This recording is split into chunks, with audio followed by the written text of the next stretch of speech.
Hello and welcome to the latest edition of Nick Griffin Beyond the Pale. Now, being astute people, you'll notice that I'm wearing a suit and a tie, despite it being rather hot. What's going on here? Well, some of you might think Nick's got something serious to say, and indeed I have. Hence, I'm very properly attired. I'm not doing a normal show today. Instead, this is going to be a lecture. Don't run away. It's not going to be boring. And it's very, very interesting, I believe. This is the text of a Substack I put out just a couple of days ago entitled On Resistance to Replacement by Force. And a number of people have been in touch already saying this is going pretty viral. It's very, very important. It's very powerful. But at 8,500 words, it's an awfully long read. Could you please put it out as a video, either audio or visual? So I thought, right, that is what I will do. So here we go. So please do leave comments as usual in the chat. But I won't be joining you there today because I will simply be reading stroke narrating this lecture. Hopefully unbroken. If I do stumble, forgive me. I'm probably not going to bother to edit it because it's important just to get it out there. And you know, everybody stumbles. It's one of those things. The important thing is the message. So hope you find it interesting. Let me know in the comments. Violence is never the answer, according to virtually everyone on the right, particularly when popular anger against one or other of the many evils of mass immigration spills over from words into action. We heard it most recently over the protests in Southampton, over the despicable anti-white behaviour of the police towards Henry Novak as they mocked and handcuffed him while he bled to death. We hear it every time. Violence achieves nothing, is how many others express the same sentiment, which is rather odd, since every scrap of history reminds us that they, the various elites who are, or have at times been, our masters, always use violence against us at home and against those whom they deem to be their enemies abroad. The conditioning against violence is for us, not for those who rule us or for those who enforce their rules. Those in power routinely use violence or the threat of violence against us, and, with the rare exceptions of the all too rare elites genuinely influenced by traditional Christian teachings, every concession, every last shred of decency and justice which rulers have granted to their subjects has been won not by polite requests and obedience to their laws, but through violence or the threat of violence. All the rights we've already lost to the creeping tyranny of totalitarian liberalism were extracted from former elites by militant struggle, confrontation, and even martyrdom by our ancestors. Those few rights which still remain were not given to us out of the goodness of the hearts of kings, popes, archbishops, capitalists, and politicians, but because there were more of us than them, because we, the people, organized to turn those numbers into power and used force or the threat of force, sometimes implicit, often explicit, in order to compel them to do the decent thing. Rights are never granted. They are taken. And if each generation does not organize to secure them, then sooner or later they will be taken away. Such is the natural eternal tension between those with formal and economic power and the rest of the population. Violence is never the answer, say those who parrot the containment propaganda with which all citizens are brainwashed throughout their school years, continually reinforced by the elite media outlets and by politicians who lecture us on the sacrosanct nature of peaceful submission, while constantly threatening us with the violence of their prisons, police and courts if we fail to obey their demands. Violence is never the answer. It's at the dark heart of the conditioning process whereby we, the people, are trained from the start of our school days to obey and submit.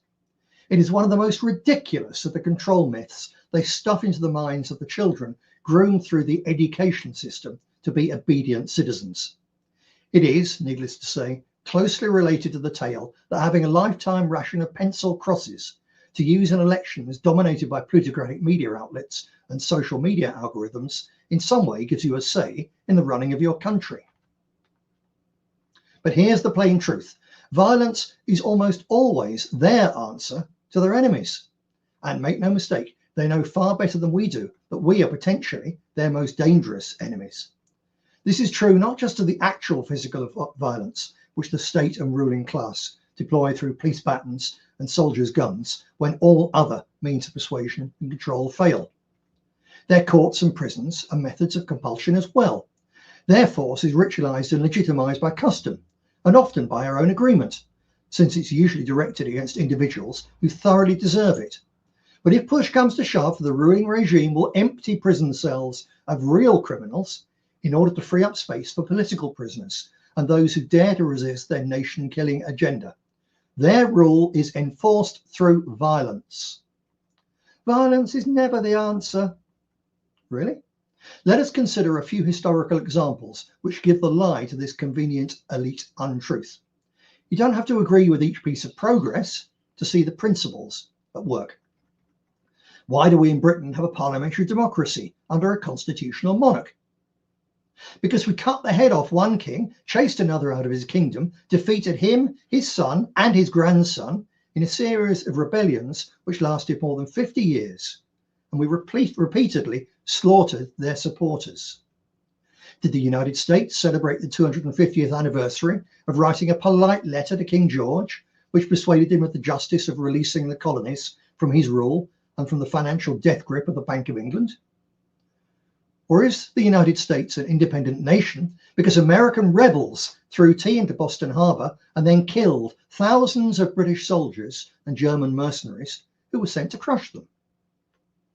For that matter, how did a small group of colonies on the eastern seaboard expand until they stretched from sea to shining sea?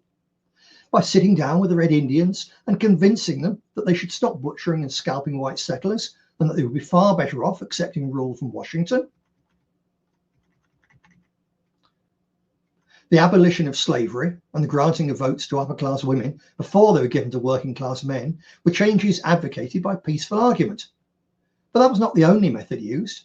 Slavery was ended on the high seas by the armed might of the British Navy. The Pankhursts and other feminist harridans pressed their case by smashing windows, burning down shops and churches, burning down Arsenal football ground, horsewhipping politicians, including Winston Churchill, and inventing the letter bomb. The extreme physical force employed by the suffragettes is glossed over by the liberals, who forget their terrorism and celebrate their victory. And it is clear that the positive work done by decent women during the First World War was far more important in winning the argument for votes for women than all the mayhem caused by the extremists. But they are liberal icons nonetheless. Ulster stayed British in the early part of the 20th century, not because the majority of her citizens desired it or voted for it, but because they organized an army of 100,000 men, smuggled in 30,000 Mauser rifles and 5 million rounds of ammunition in one weekend, and made it clear that, if necessary, they would fight the entire British Empire in order to resist Irish Home Rule. On the other side of that fence, Irish independence came not from the ballot boxes packed with Sinn Féin votes, but from the rifles, grenades and bombs of the Irish Brotherhood and the IRA. They never defeated the British, but the level of violence the Irish rebels applied and the way they kept applying it generation after generation eventually helped convince the Westminster elite to grant them the freedom which, more recently, their descendants so carelessly gave away to Brussels. Coming right up to date, Sinn Féin IRA now run the government of Northern Ireland, not because of the reasonableness of their arguments, but because of the damage their bombs did to the City of London, and because the women of their community had more babies than the prods, leading to force on the streets. The State of Israel was born out of the genocidal violence launched with the massacre at Deir Yassin. The Arabs weren't convinced to share their land by gentle debate, but by having their throats cut and their corpses thrown down wells, compelling hundreds of thousands of terrified survivors to flee. The Zionist state was created through psychotic violence and has been sustained and expanded by it ever since. Did you ever hear a British politician trying to tell the IDF that violence never achieves anything?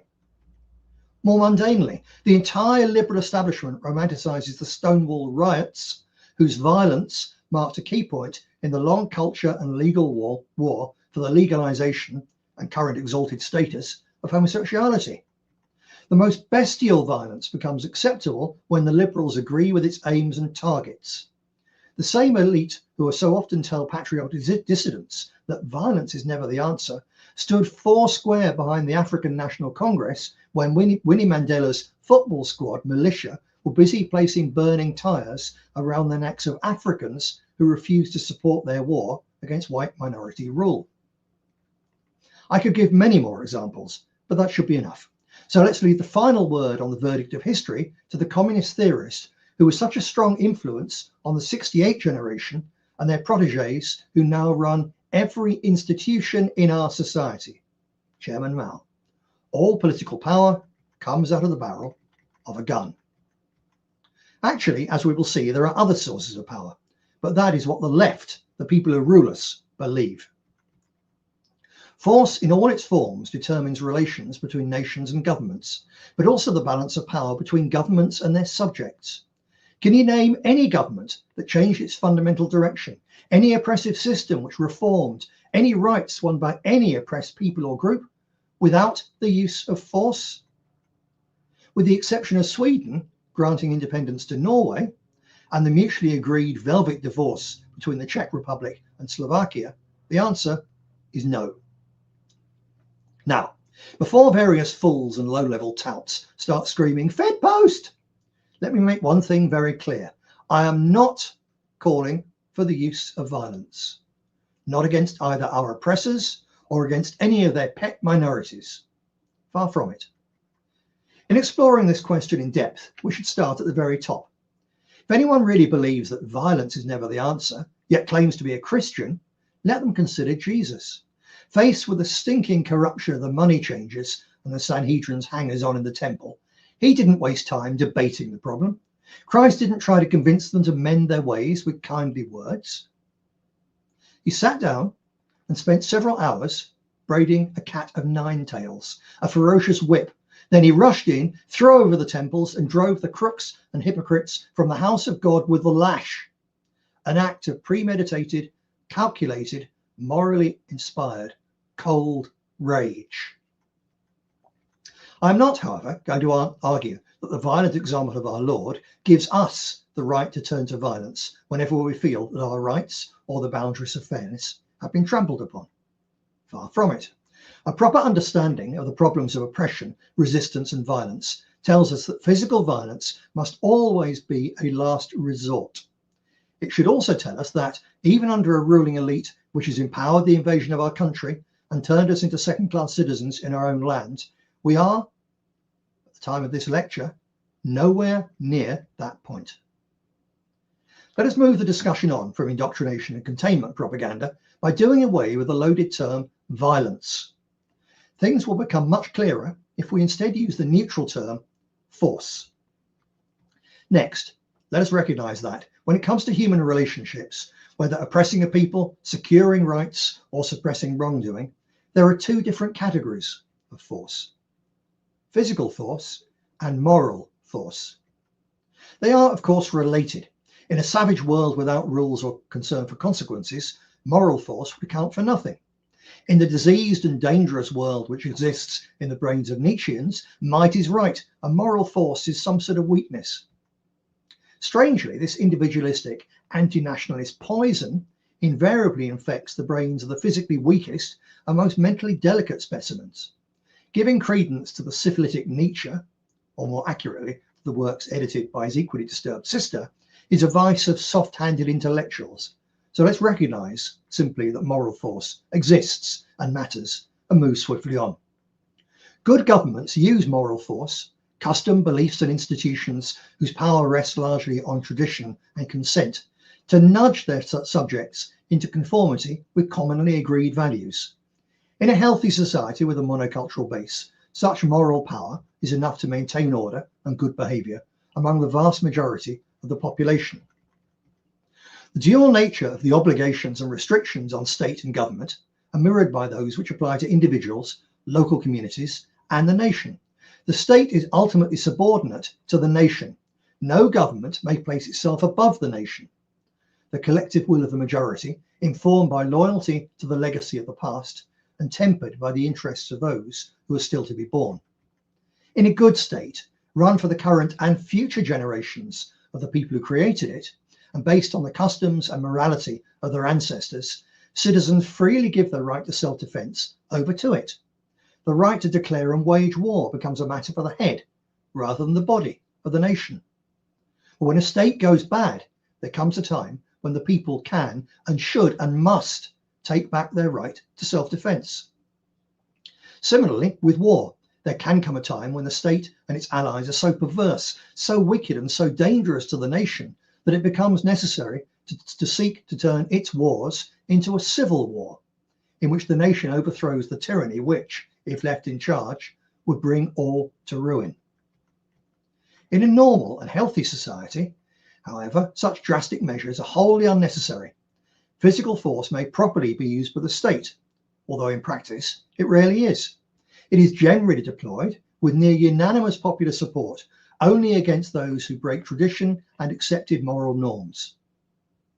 In a state whose laws grow from the people and tradition, only those who refuse to comply become outlaws. Elite use of physical force beyond those traditional boundaries turns the state itself into the outlaw. Our ancestors groaned under and fought to end such evil in past centuries. The two-tier anarcho-tyranny, which is a noted feature of late-stage liberalism, is an example from our own times. This is not a matter of moral force good, physical force bad. There are times and places for each. Whether in an argument between two individuals, two communities, a people and their government, or two states, there is invariably the option of using moral force or physical force.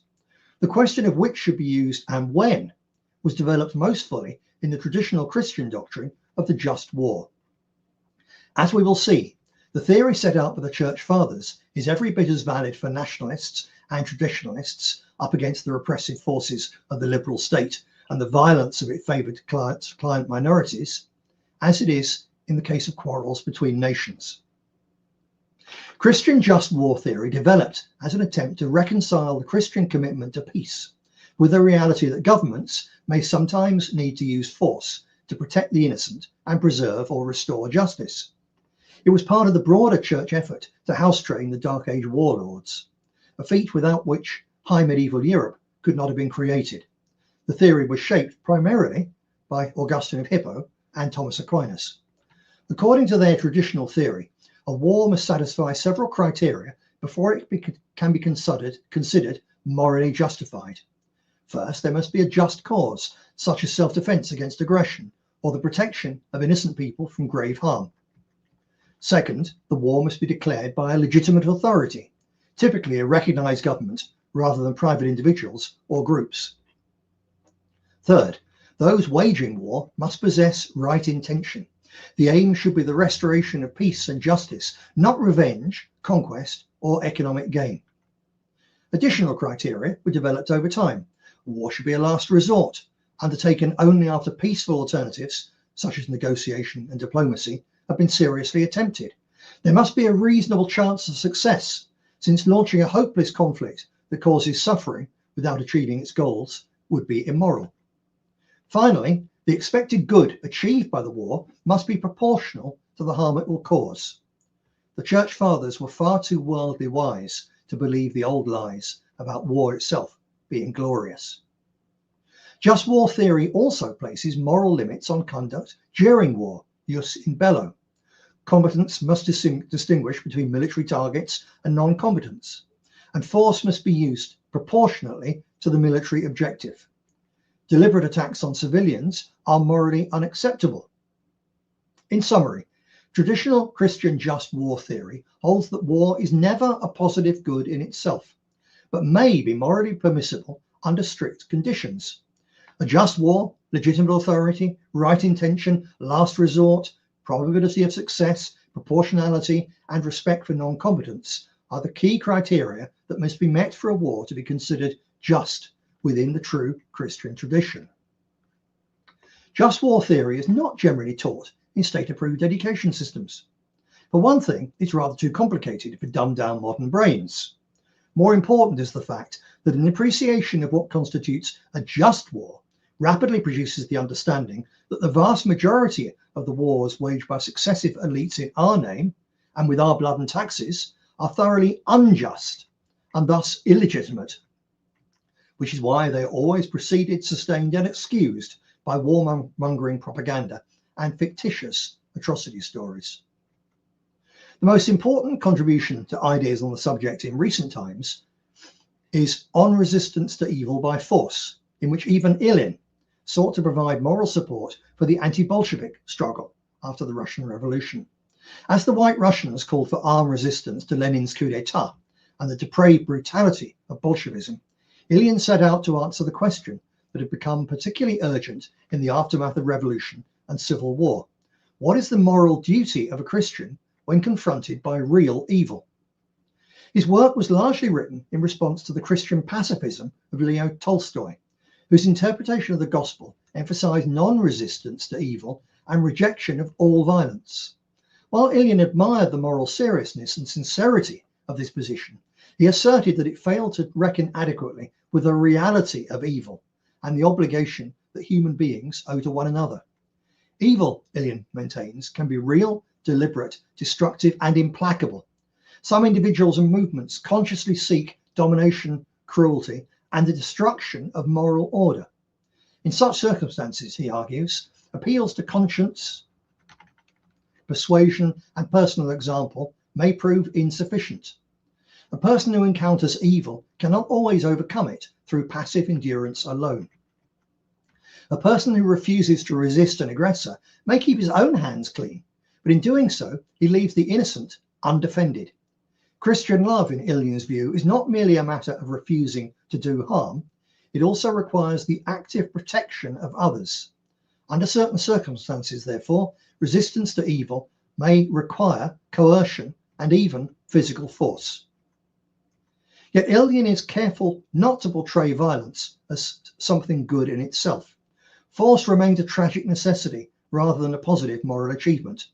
The soldier, police officer, judge, or citizen who acts to restrain evil does not escape moral burden simply because his cause is just. The use of force inevitably involves suffering, guilt, and spiritual danger, but it remains, in the face of genuine evil, a moral necessity. This understanding extends to political authority. Ilyin argues that the state exists in part to restrain evil and preserve the conditions necessary for moral and social life. Courts, police, armies, and other institutions of coercion perform an indispensable function. A society which renounced all forms of force would not become a realm of universal peace. Rather, it would leave itself vulnerable to those without scruples or compassion. The existence of lawful authority is therefore justified not by a desire for domination, but for the need to defend justice and protect the innocent. Themes of conscience, sacrifice, responsibility, and moral burden occupy a central place in Ilyin's argument. The defender of justice appears not as a triumphant hero, but as a tragic figure who accepts painful duties for the sake of protecting others. On Resistance to Evil by Force is an attempt to grapple with a profound moral dilemma. Ilyin sought to explain how a Christian could remain faithful to the demands of love while acknowledging the existence of genuine evil in the world. His answer was that love sometimes requires resistance and that resistance may sometimes require force.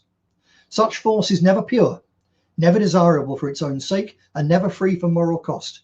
Yet in a fallen world, he believed, a refusal to oppose evil can itself become a form of moral failure. Thus, far from force never being the answer, in a fallen world in which evil is rampant, force is very often the answer. When faced with real evil, it's refusal to use force, which is impermissible. Knowing the intended audience of this essay, I take it for a given that you already understand that there have been few things in history more evil than the systematic and sustained effort to impose policies and conditions which are ethnocidal, arguably even genocidal, on the English, the other home nations, and all the other peoples of European descent who now make up no more than 8% of the world's population. This would be evil if done to any of the divinely ordained separate nations or peoples of humanity. It is doubly so since the targets have, over so many centuries, produced the highest expressions of religious and political thought, architecture, music, art, culture, technology, law, and decency ever seen on God's earth. We're not merely entitled to defend our people, we are duty-bound and morally compelled to do so. Since decades of trying to do so through appeals to reason and fairness have manifestly failed. A poisonous cocktail of greed, ideology, racial hatred, religious bigotry, power mania and jealousy in an internet-connected network of elite groups, together with many failings of our own, has marked our people for dispossession, replacement and elimination. Force is required in response. The only question is, what sort of force? Politics being in itself a form of warfare, this question can only be answered properly by reference to just war theory. We've already seen that there are 6 principal requirements for a just war and understood that they are every bit as applicable to tensions and conflicts within nations as well as between them. Let us look briefly at each in turn and decide whether the threshold has been crossed in the Great Replacement. First, there must be a just cause. We hold it as self-evident that securing a future for our kinsfolk does indeed qualify. Second, the war must be declared by a legitimate authority, typically a recognised government rather than private individuals or groups. Equally clearly, this is not the case. However, taken literally, it would make resistance to the most monstrous and brutal tyranny impossible. A tyrant might be elected, supported by the leaders of the mainstream churches, backed by the whole of the plutocratic media and funded by the richest corporations. In strictly legal terms, he and his supporters would form the only legitimate authority.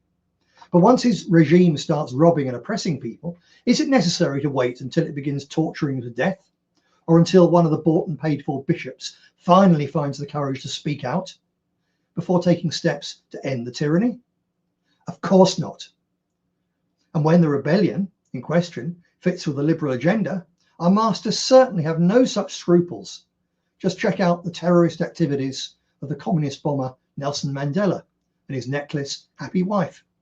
Think of their support for the totally illegal and extremely neo-Nazi coup in Maidan, Ukraine.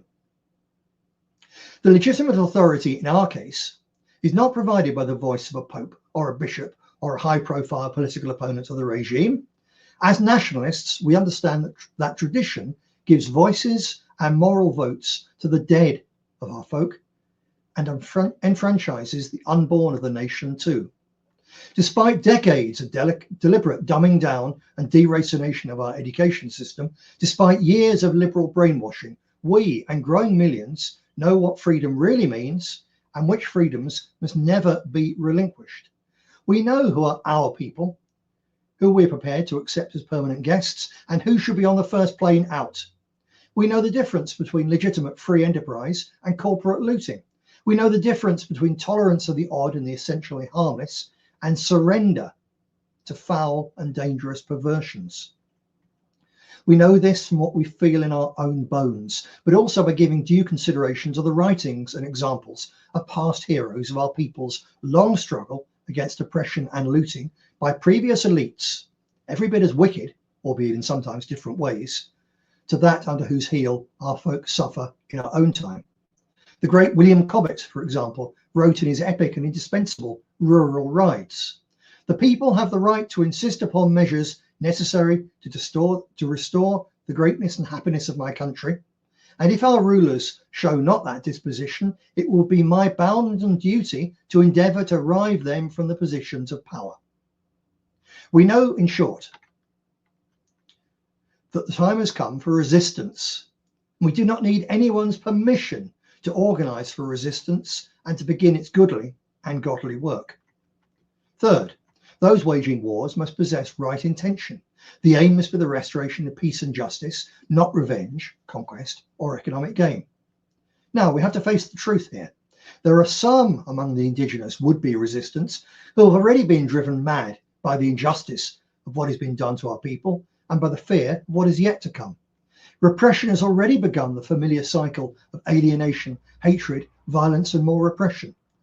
There are some out there, people who parrot what we say or preach hatred and impossible solutions because such sound bites get them hits and make them money. The vast majority of our people on our wavelength, however, are motivated by completely legitimate grievances and genuine fears and aspirations. Right intention is indeed all present and correct. The road to hell, however, is paved with good intentions, and even when these conditions are met, it is still not enough. War, and in internal affairs, physical force short of war, must be a last resort. It must only be undertaken after peaceful alternatives, such as negotiation or diplomacy, have been seriously attempted. Among the alternatives open to a people in legitimate struggle against unjust governments, moreover, are various moral force tactics which are not available in the case of clashes between nations. Do not be confused with by this word moral. Yes, moral force does include rational argument. The works of Thomas Paine, for example, played a major role in the success of the American Revolution against King George, but not as much as the muskets of the militias. It takes in all sorts of things, including appeals to the better nature of the rulers and their enforcers, mass prayer, hunger strikes, having extra babies, and protests which remain peaceful, even in the face of brutal provocation and repression. One of the best examples of this is also in our native tradition of resistance to tyranny.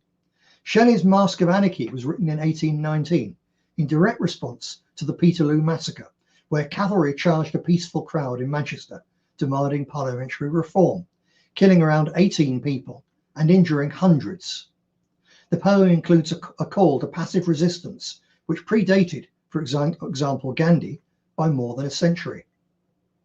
Stand ye calm and resolute, like a forest, close and mute, with folded arms and steady eyes and little fear and less surprise. Look upon them as they slay, till their rage has passed away.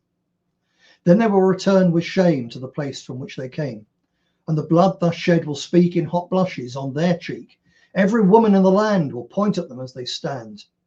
They will hardly dare to greet their acquaintance in the street, and the boldest will turn pale when they hear the people tell of the meeting and the rout and the trampling and the shout and the cry of liberty.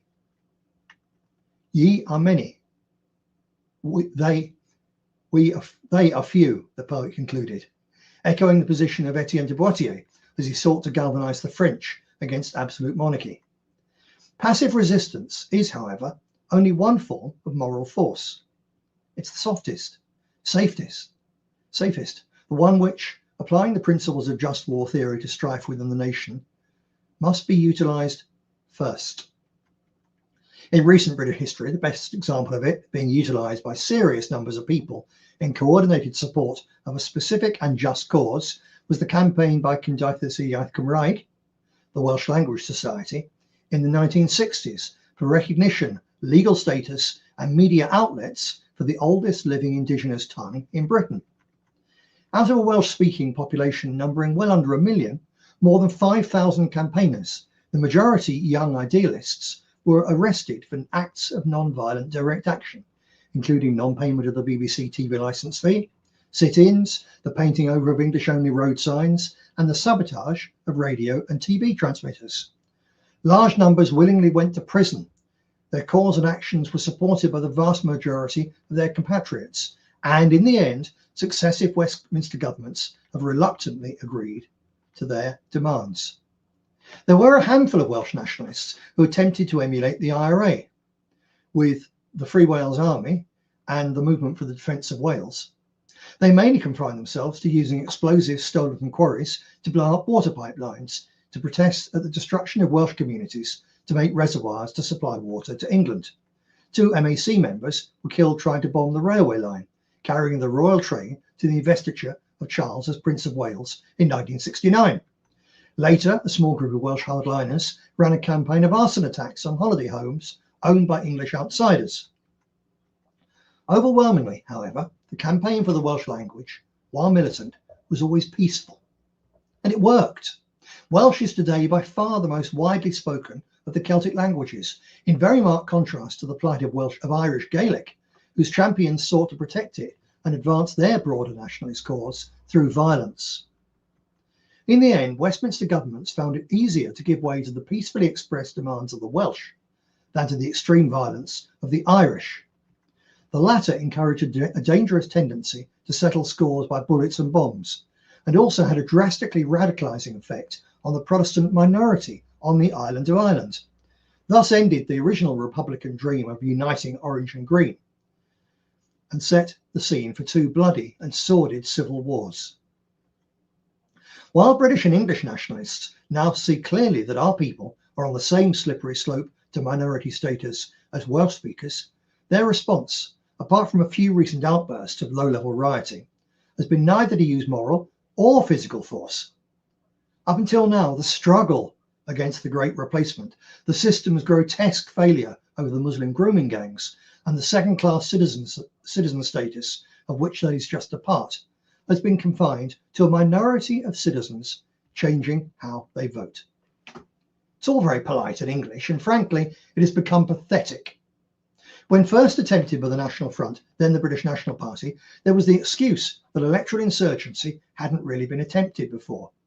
Furthermore, the scale of non-white immigration was small enough that its large-scale reversal was still possible. If a government had been elected on a repatriation ticket, it would have been relatively easily, albeit even then costly, to achieve. The BNP, in addition, made a genuine and sustained effort to develop various forms of extra-parliamentary influence and power. We were busy with, but not wholly taken in by, the fig leaf of parliamentary democracy. All over Europe, the genuinely nationalists and conceptually radical parties of those days have been broken, primarily by the co-option of their anti-immigration message by politicians who have no intention of delivering on their pre-election tough talk. The idea of repatriation has been rebranded as remigration. It is a militant demand. But militant demands, militant slogans are not force, neither moral nor physical. They are a wish list. Supporting politicians who say they will deport millions is not force. Millions of votes are, to be fair, an example of moral force. But the UK elite's contemptuous response to the Brexit vote, the largest democratic mandate in British history, 17.4 million voters, is a very clear illustration of the grave limitations of electoral efforts in isolation. It is true that defund the BBC has developed some popular headway. In recent years, the number of UK households paying the BBC TV licence fee has declined significantly. There's a combination of licence fee evasion, households declaring they don't need a licence, the rise of streaming, and living cost pressures. Every time the BBC is caught out with some particularly nasty example of liberal propaganda, memes circulate calling for a widespread refusal to pay the licence fee in response. But there's never been any clear evidence of this making much of a difference.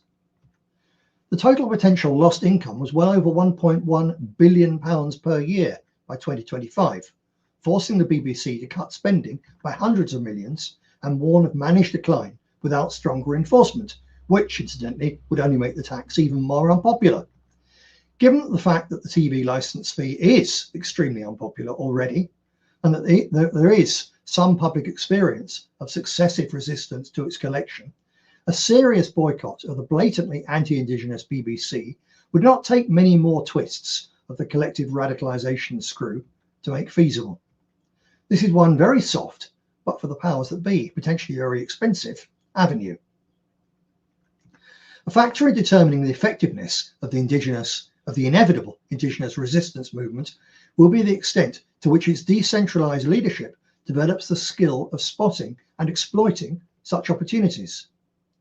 These will differ from time to time and place to place, but in a society as complex as ours, they will always be present. Lawfare is another field pregnant with possibilities. Several pro-life and nationalist campaign groups have recently shown that it is possible, through the courts, to use equality legislation to stop, for example, woke councils flying rainbow flags, and to win financial payouts from institutions who refuse facilities to patriots. Or rather, patriots smart enough to present their objectives through the prism of protected characteristics, which are already recognised by the state, rather than whiteness or self-defeating extremism. The issuing of pre-action protocol letters for judicial review has been described as being a legal riot. Even the basic initial defence to such a letter before action will cost a council or similar establishment organisation thousands of pounds. Nowadays, these can be written by AI and may be brought by ordinary citizens without any risk of cost if they discontinue the action before it gets to court. To cost the oppressive state that sort of money by smashing windows would leave protesters exposed to massive fines and potential prison sentences.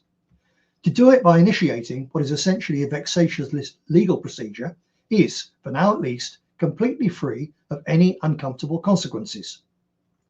There's great potential too for the mass use of official complaint procedures, Freedom of Information Act request, and data subject access requests. The widespread, simultaneous use of such procedures to clog the system and overwhelm its operatives is only a matter of organisation and will. Moral force is not only a matter of passive resistance, though passive resistance is one form of moral force.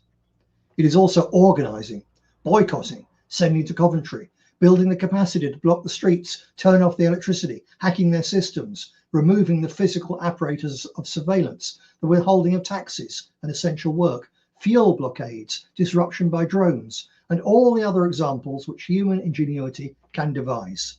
All these are mass actions for moral objectives without the use of violence. Counterpower, the development of community-based organisations which in some way mirror the powers of the state or any of its institutions or allies, is another example. This can range from small businesses and local community patrols, security patrols, right up to the establishment of separate legal systems. These days, Muslim Sharia courts and the very similar Bet Din rabbinical courts among Jews are the best known examples of alternative legal systems, mainly dealing with civil matters such as divorce, operating parallel to those of the state. The most impressive example of the creation of an alternative legal system as a weapon in a national liberation struggle was the Dial Courts, also known as Sinn Féin arbitration courts. These were set up after Irish nationalists won a landslide victory in the UK's general election of 1918. Despite Sinn Féin winning an overwhelming mandate for immediate independence, the British government refused to accept it.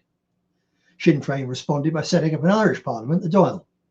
Despite Westminster declaring this illegal, the new institution promptly gave itself tax-raising powers and established a legal system alongside a military, two of the most basic attributes of statehood.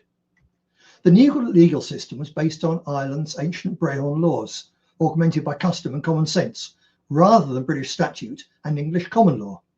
Despite disruption by the British Army and occupation police force, including the arrest of illegal judges, these courts were soon handling around 70% of civil cases in nationalist areas of Ireland. At the same time, the Dáil moved to create an Irish taxation system, parallel to that imposed by the occupation forces.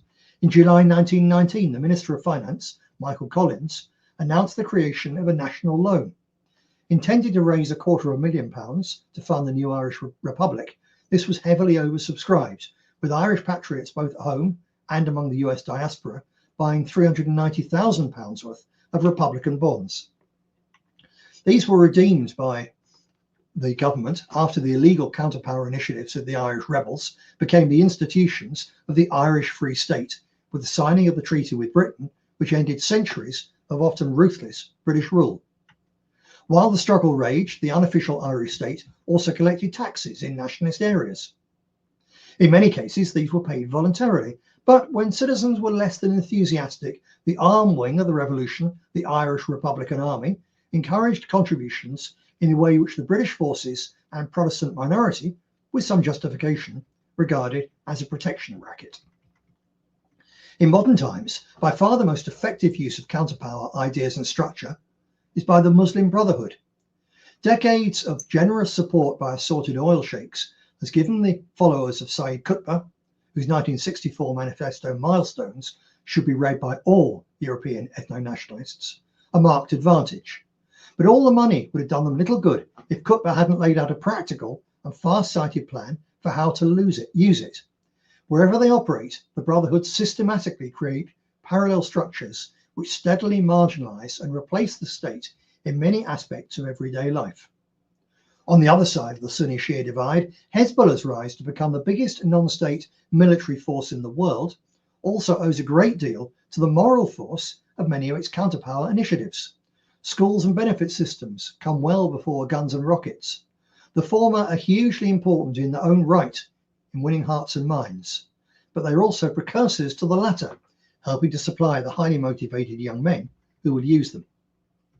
It is ironic that the self-proclaimed white master race theorists and grouplets which infest the internet are so woefully far behind the supposedly inferior ragheads in their organisation and ability to contest for serious power. This unfounded superiority complex is one of the many old comfort blankets which will not survive the realities of the coming hard times. Looking ahead to the future of Indigenous communities in Britain and elsewhere in the West, these shrinking majorities, soon to become the largest minorities in a society of minorities, are liable to find themselves still paying the lion's share of the taxes, while suffering under an alien-dominated legal system which treats them as second-class citizens.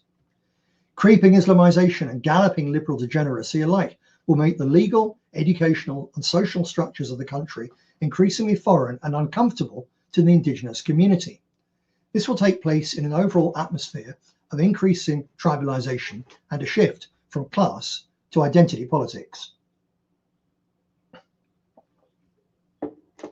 As such circumstances develop and become even more widely understood as justice and oppression, the establishment of our own parallel institutions is inevitable. The question is to what extent this trend takes place purely organically and thus slowly and in disjointed fits and starts, or whether a serious nationalist movement arises with the vision and popular support needed to set up counterpower initiatives as part of a deliberate and systematic exercise in Indigenous resistance. The extension of just war theory to the Indigenous struggle tells us clearly that a move to physical force nationalism, while such efforts in moral power have not even yet been made, let alone stopped by repression and violence by the elite or their various plausibly deniable leftist or minority enforcers, would be illegitimate. Nor have we exhausted the conditions which must be met before the Indigenous struggle can turn to physical force. There must furthermore be a reasonable chance of success, since launching a hopeless conflict which causes suffering without achieving its goals would be immoral. Next, the expected good achieved by the war must be proportional to the harm it will cause. Finally, there is one more problem with physical force by non-state actors, which has rarely, if ever, been addressed by the theorists who've covered the subject, but which often emerges as a concern among first-hand participants on both sides of the old divide in the troubles in Northern Ireland and among men who were involved in Italy's Year of Lead. This is the fact that the moment the leaders of any struggle unleash physical force and violence, men of violence begin to come to the top. How could it end up any other way? Violent men, genuine psychopaths, ruthless criminals, and plain old bullies. These are always going to be more ruthless when it comes to using violence, more ready to escalate it, and less inclined to bother about its consequences, including its impact on innocents caught in the crossfire. Their growing involvement adds to the collateral damage. It spurs on cycles of revenge and tit-for-tat violence. The use of physical force by one side radicalizes people on the other side as well. It leaves the antagonists even more bitter, making peace and reconciliation ever harder to achieve. Thus we see that the use of moral force is thus we see that the use of physical force is an absolute last resort. That does not mean that it is never justified. On the contrary, the same moral considerations which so seriously restrict the use of physical force mean that once all the alternatives are exhausted and all the conditions are met, it becomes not merely permissible, but obligatory. To refuse to wage a just war is as immoral as waging an unjust one. This is every bit as true of struggles against evil within our own government system as it is against the wickedness of foreign ones. All this used to be very widely understood, particularly in the English-speaking world.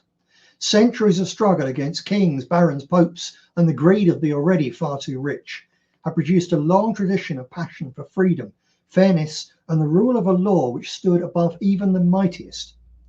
and an understanding that sometimes it was necessary for good men to fight for them. For centuries, the idea that a man could not keep a handgun and rifle in his home and defend himself and his family with the former, and in extremis, freedom with the latter, would have been understood immediately as a mark of tyranny. Concepts such as an Englishman's home is his castle continued to inform the law as well as popular sentiment until even more recently. It is only in recent decades that such ideals have been forgotten by a deliberately dumbed down population, denied knowledge of its identity and force-fed anodyne liberal platitudes, instead of the fine example of our ancestors and their long and sometimes bitter struggle for freedom. A proper understanding both of the just war theory developed by the greatest of the church fathers of traditional European Christianity and of the history of our peoples thus confirms that, under the right circumstances, at some point in the future, those struggling for indigenous rights and against the ongoing ethnocide of the peoples who built the historic nations of Christendom may well be wholly entitled to turn to physical force. To go, in short, to war against the tyrants and traitors of our own elite and their various imported allies and clients. But not yet. If the malign forces pushing for civil war between our communities and the Muslims manage to spark such a conflict, the use of defensive force could become a regrettable necessity all too easily and quickly. But the prospect of an offensive war against tyranny and occupation is a very different matter. Anyone suggesting it is either a fool, a fed, or a containment agent seeking to distract our people from the myriad of constructive moral force initiatives with which they need to get busy. If successful in making our national community strong enough, quickly enough, such moral force organisation might even prevent the alienation, fear and war, which is otherwise very likely to spring from the rapid demographic shift of our people from overwhelming majority to largest minority status. It could make us confident and secure enough to navigate this change, while simultaneously making our community self-evidently so cohesive and formidable that none of the others would dare to risk incurring our wrath. Even if that does not happen, and our master's multiracial experiment ends the way Enoch Powell predicted, then there is a very fortunate coincidence. Everything done to strengthen our people by and for the application of moral force also better equips them to use physical force more effectively in the event that it becomes a legitimate necessity. To look at it another way, we're caught between two extremes, each of them thoroughly unpalatable. The first is to continue as we are, with many people doing nothing, while even the supposedly awake minority pin their hopes on a painless solution being imposed by some political saviour. This cowardly combination of avoidance and fantasy is a slippery slope to surrender and subjugation. At the other end of the spectrum is civil war, as predicted by Professor Betts, and desired by all sorts of people who should know better. We've already examined the various considerations which make choosing this route immoral and illegitimate. Among these looms large the fact that, for Britain and several other Northwest European countries, such a conflict is already not winnable. The demographics are already too skewed against us. The migrant communities are too large and well embedded for mass deportations. We cannot realistically get rid of them. But equally, however high our casualties may be in the early stages, while they're better organised and quicker to ruthless violence than our people, there is in the end no way in which they can conquer, let alone get rid of us. Those currently pushing for such a conflict don't care about any of this. They're not eager for conflict because they think we can or even should win. They want mayhem and hatred because these things advance their own agendas, on which list the effective destruction of Europe, her peoples and Christianity is a prominent objective. The result of this clash of civilizations will not be victory for either party, but eventual exhaustion. We've seen it before, most recently in Northern Ireland, where 30 years of bloody communal conflict eventually ended in a sordid peace deal in which the men of violence were bought or helped to kill each other off. The very worst of the sectarian killers were given comfortable and very well paid positions in government. Even the hardest of hardliners on both sides understood that they were never going to get rid of the other side. So the two communities in the end agreed to stay on their side of the peace walls and generally mind their own business. In an all-Britain context, this will mean balkanization and institutionalized tribalism. Given that this is where we will end up anyway, sensible people will search for ways to reach this position peacefully through organizations, negotiations from position of strength, and de facto separation rather than through bloodshed. Of course, this is far from ideal. We should be able to enjoy absolute majority status in our own land forever. That is, or rather was, our birthright, but it was sold off or given away long ago. True, we were never asked. It was wholly wrong, and we will never accept it. But none of that changes the fact that we are where we are.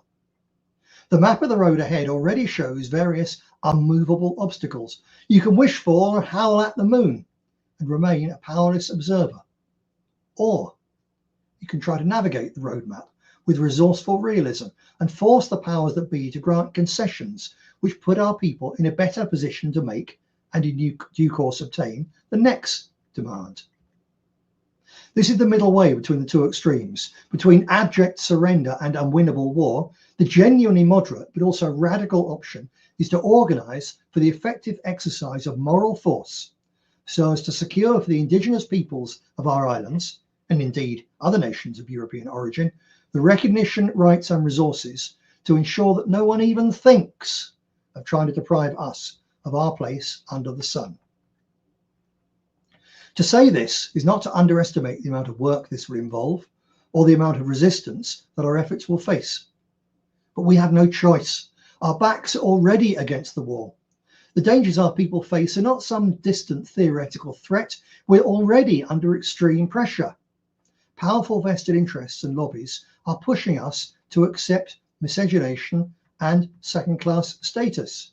We're already the victims of both moral and physical force, either consciously aiming for, or at the very least tending towards, our dispossession.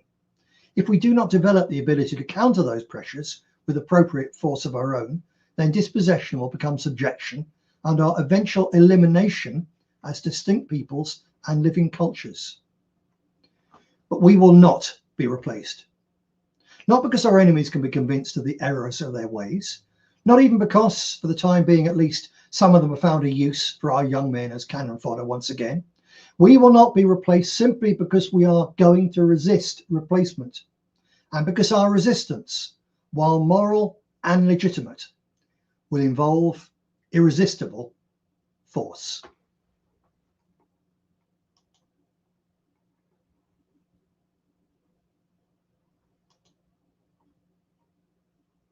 And I'll leave you to think about that and also to look at this very fine rendition of Kipling's brilliant poem If by Amelia, one of the worst examples of unintended blowback in recent political history in Britain. I'll leave you then until this time next week. Do please join me again. And until you do remember that freedom is never free, because the tree of liberty must be watered from time to time with the blood of martyrs and of tyrants.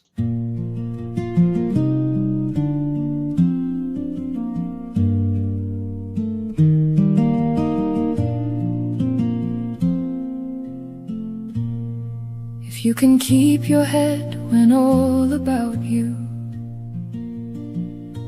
are losing theirs and blaming it on you, if you can trust yourself when all men doubt you, but make allowance for their doubting too,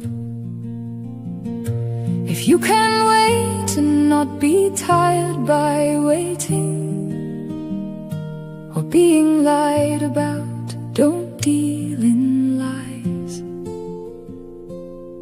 or being hated, don't give way to hating, and yet don't look too good nor talk too wise. If you can dream and not make dreams your master, if you can think and not make thoughts your aim,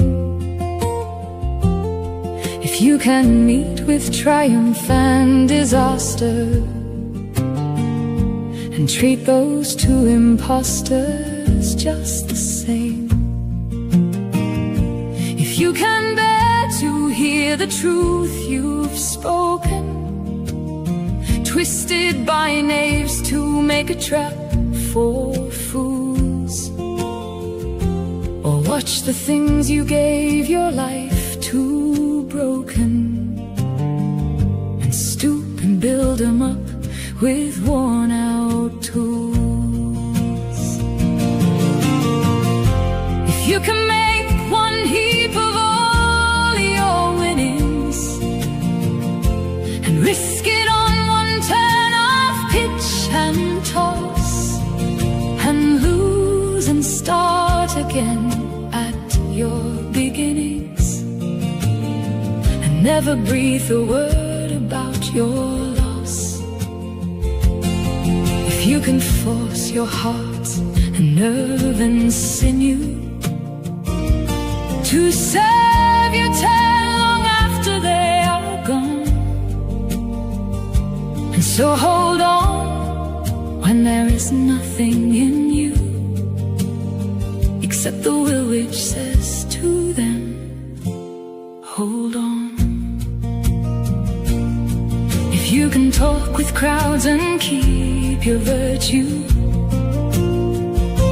or walk with kings nor lose the common touch, if neither foes nor loving friends can hurt you, if all men count with you but none too much, if you can fill the unforgiving minute with 60 seconds worth of distance run, yours is the earth and everything that's in it, and which is more, you'll be a man, my son. Yours is the earth and everything that's in it, and which is more, you'll be a man, my son.